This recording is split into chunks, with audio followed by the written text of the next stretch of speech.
헐, 이게 누구의 이야기야? 가만히 있어 보자. 10,000원권에 누가 있지? 세종대왕님이라고? 네, 맞아요. 그런데 오늘은 사람의 이야기가 아니고 살짝 눈을 옆으로 한번 보세요. 누가 보이시나요? 아니, 무엇이 보이시나요? 그림이 있지요? 제가 지금부터 10,000원권에 숨은 또 하나의 이야기를 우리 시청자 여러분과 아주 흥미롭고 기막힌 퀴즈를 하나 내면서 시작해 볼까 합니다. 지금 여러분 곁에 지갑이 있다면 슬쩍 한번 열어보시겠어요? 그 안에 누구나 한 장쯤은 가지고 계실 초록색 10,000원짜리 지폐 한 장이 들어있을 겁니다. 그 지폐를 꺼내서 가만히 들여다보시면 인자하게 웃고 계시는 우리 세종대왕님 얼굴 옆에 참 신기하고 정교하게 생긴 기구들이 그려져 있지요. 네. 나 이거 안다 하시며 그냥 지나치지 마시고 제가 궁금한 것이 있어요. 계속 보시면 무엇이 보이나요? 자세히 한번 보세요. 하나는 별의 움직임을 관측하는 기구 같기도 하고 또 하나는 스스로 종을 치는 물시계 같기도 합니다. 그런데 말입니다. 이 위대한 보물들을 만든 사람이 누구인지 혹시 아시나요? 놀랍게도 그는 당시 가장 천대받던 노비 출신이었답니다. 그런데 여기서 정말 이상한 일이 벌어집니다. 어느 날 갑자기 이 거대한 조선의 역사를 기록한 실록에서 이 사람의 이름이 가위로 툭 잘라낸 듯이 감쪽같이 사라져버렸다는 사실이지요. 어제까지만 해도 임금님이 자기 옷을 벗어 입혀줄 만큼 아끼고 또 아꼈던 사람인데 곤장 80대를 맞고 대궐 밖으로 쫓겨난 그날 이후로 대한민국 역사 그 어디를 뒤져봐도 이 사람의 마지막을 찾을 수가 없게 되었어요. 그는 도대체 누구였을까요? 왜 임금님은 그토록 자식처럼 아끼던 그를 하루아침에 차디찬 바닥으로 내팽개쳐야만 했을까요?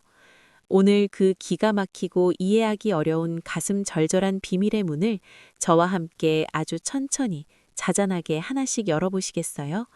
이 이야기를 끝까지 들어보셔야 여러분 지갑 속 10,000원짜리가 오늘따라 아주 예사롭지 않고 귀하게 보이실 겁니다. 자, 이제 시간을 아주 멀리 600년 전으로 거슬러 올라가 보시지요. 경상도 동네 땅 흙먼지가 풀풀 날리고 땀냄새 가득한 어느 관청 뒷마당에 웬 꼬질꼬질한 노비 소년 하나가 쪼그려 앉아 있었습니다.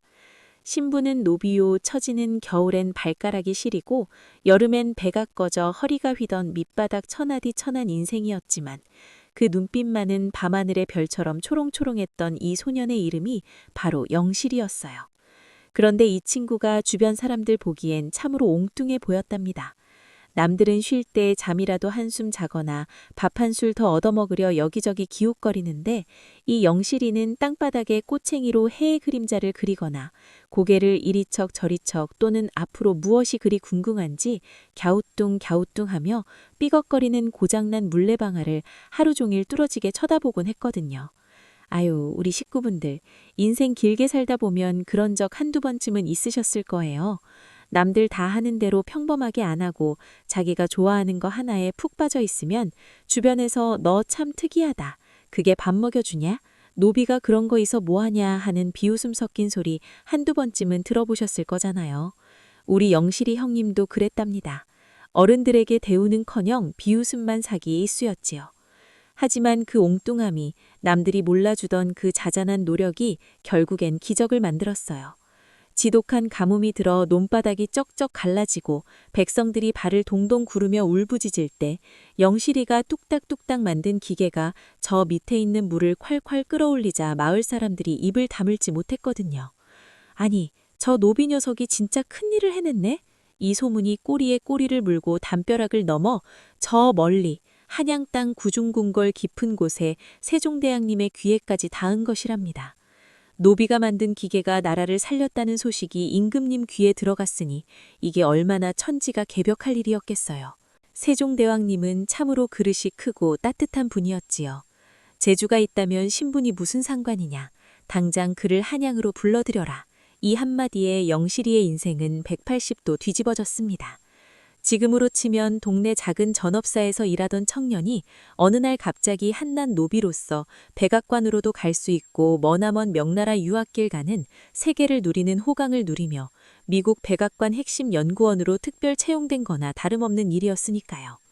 임금님은 영실이를 처음 본 순간 그 천재성을 대번에 알아보셨고 보수적인 신하들이 노비를 어찌 쓰냐며 아무리 반대해도 허허 웃으며 귀를 닫으셨답니다. 오히려 그 귀하디 귀한 나라에 예산을 들여 명나라 유학까지 보내셨어요. 조선의 노비가 선진 기술을 배우러 바다 건너 명나라까지 간다니 당시로선 상상조차 할 수 없는 파격 중의 파격 아니었나요? 영실이는 명나라의 거대한 천문대를 보며 매일 밤 무슨 생각을 했을까요? 아마도 내가 배운 이 기술로 우리 조선 백성들이 시간을 몰라 농사를 망치는 일은 없게 하리라 다짐하고 또 다짐했을 거예요. 그렇게 유학을 마치고 돌아온 영실이가 만든 물건들이 무엇이었을까요?